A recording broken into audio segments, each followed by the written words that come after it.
किसी भी criminal court में अगर किसी को कोई सज़ा हो जाती है, जजमेंट आ जाता है जिसमें कन्विक्शन पनिशमेंट की जजमेंट आ जाती है, तो इसका हरगिज़ ये मतलब नहीं है कि वो कोई सज़ा या जो कन्विक्शन हुई है वो बिल्कुल सही हुई है। ऑफ कोर्स उसके ऊपर वाली कोर्ट में अपील का राइट हमेशा रहता है। तो इसी हवाले से ये एक केस है जिसमें एक शख्स के पास से मंशियात बरामद हुई बड़ी क्वांटिटी में, और उस केस में यानी under section 9C of the control of narcotic substances act ये एफआईआर काटी गई, और उसके अंदर 2 प्राइवेट विटनेसेस भी उसके अंदर मेंशन किए गए कि यानी पुलिस ने 2 प्राइवेट विटनेसेस पेश किए कि इनकी मौजूदगी में ये रिकवरी हुई थी। जब उन विटनेसेस की स्टेटमेंट हुई कोर्ट में बिफोर द ट्रायल कोर्ट, तो वहाँ पे उन विटनेसेस ने जो एज इट इज़ एफआईआर में लिखा हुआ था उसको एज इट इज़ मानने से इनकार किया। दे डिनाइड, काफ़ी चीज़ें उन्होंने डिनाई की। एफआईआर में कुछ लिखा था, उन्होंने उसका जो अपना बयान दिया वो उसके बिल्कुल एज अकॉर्डिंगली नहीं था। उस पर काफ़ी चीज़ें डिफरेंट थी विटनेसेस के स्टेटमेंट्स में जो कि एफआईआर में लिखी थी।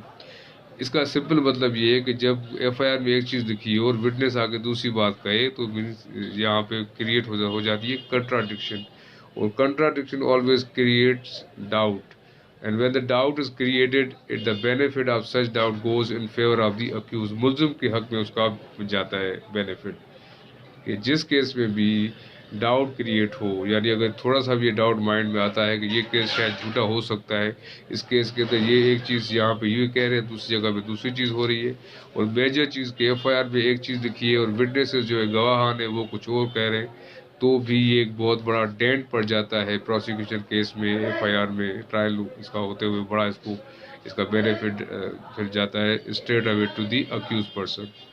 तो इस केस में भी यही हुआ।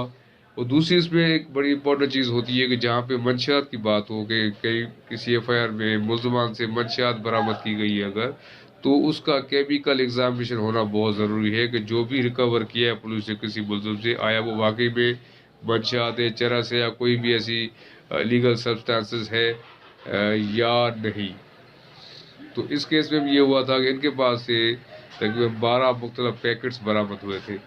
अब केस पर लॉ की रिक्वायरमेंट ये है कि जितने भी पैकेट्स बरामद किए हैं रिकवरी शो की गई, हर पैकेट में से एक सैंपल बना के केमिकल एग्जामिनर को सेंड किया जाता है फॉर केमिकल एग्जामिनेशन, कि वो रिपोर्ट दे कि ये पैकेट के अंदर वाकई में ये कोई चरस है या कुछ और है। वो केमिकल लेबॉर्ट्री में केमिकल एग्जामिनर अपनी रिपोर्ट दे देता है कि ये चीज़ इसके अंदर है। तो जैसे इस पे ये 12 पैकेट्स की रिकवरी दिखाई गई, तो 12 पैकेट्स के 12 सैंपल्स बनने चाहिए थे जो कि नहीं बनाया गया। सिर्फ पुलिस ने सिर्फ एक पैकेट का एक सैंपल निकाल के भेज दिया और केमिकल एग्जामिनेशन। ये भी एक इस पे डाउट फिर के अब एज पर लॉ तो जितने पैकेट्स रिकवर हुए उतनी ही सैंपल्स बनाने ज़रूरी थे। अब यहाँ पे सिर्फ एक सैंपल क्या, एक सैंपल की रिपोर्ट आएगी ये चरस है, लेकिन जो और 11 पैकेट्स है उसके बारे में सिर्फ इस एक पैकेट की केमिकल रिपोर्ट के बेसिस पे नहीं कहा जा सकता कि ये सब के सब जो है वो मंशियात हैं, चरस है।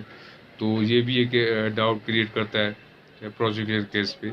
तो ये दो चीज़ हो गई, एक तो प्राइवेट विटनेसेस केस के जो contention of the prosecution case था, जो फैक्ट्स ऑफ द केस थे उसके साथ मुताबिक नहीं रखता था उनका statement. They did not support. In simple words, witnesses did not support the prosecution case. उससे भी केस काफ़ी वीक हुआ। फिर केमिकल एग्जामिनर की रिपोर्ट भी इस पे काफ़ी, उसने भी इसको वीक किया। अब हुआ ये था कि इस केस में ट्रायल कोर्ट ने तो उसको कन्विक्शन दे दी, सज़ा दे दी मुल्ज़िम को एज पर द लॉ, कि इसके पास ये चरस बरामद हुई है और ये इसको ये कन्विक्शन दे दी। फिर जब इसकी अपील हाई कोर्ट में गई तो ऑनरेबल हाई कोर्ट ने ये जो कन्विक्शन की सज़ा का जो ऑर्डर है उसको रद्द कर दिया, सेट असाइड कर दिया on the basis of the 2 main ground जो मैंने थोड़ी देर पहले डिस्कस किए।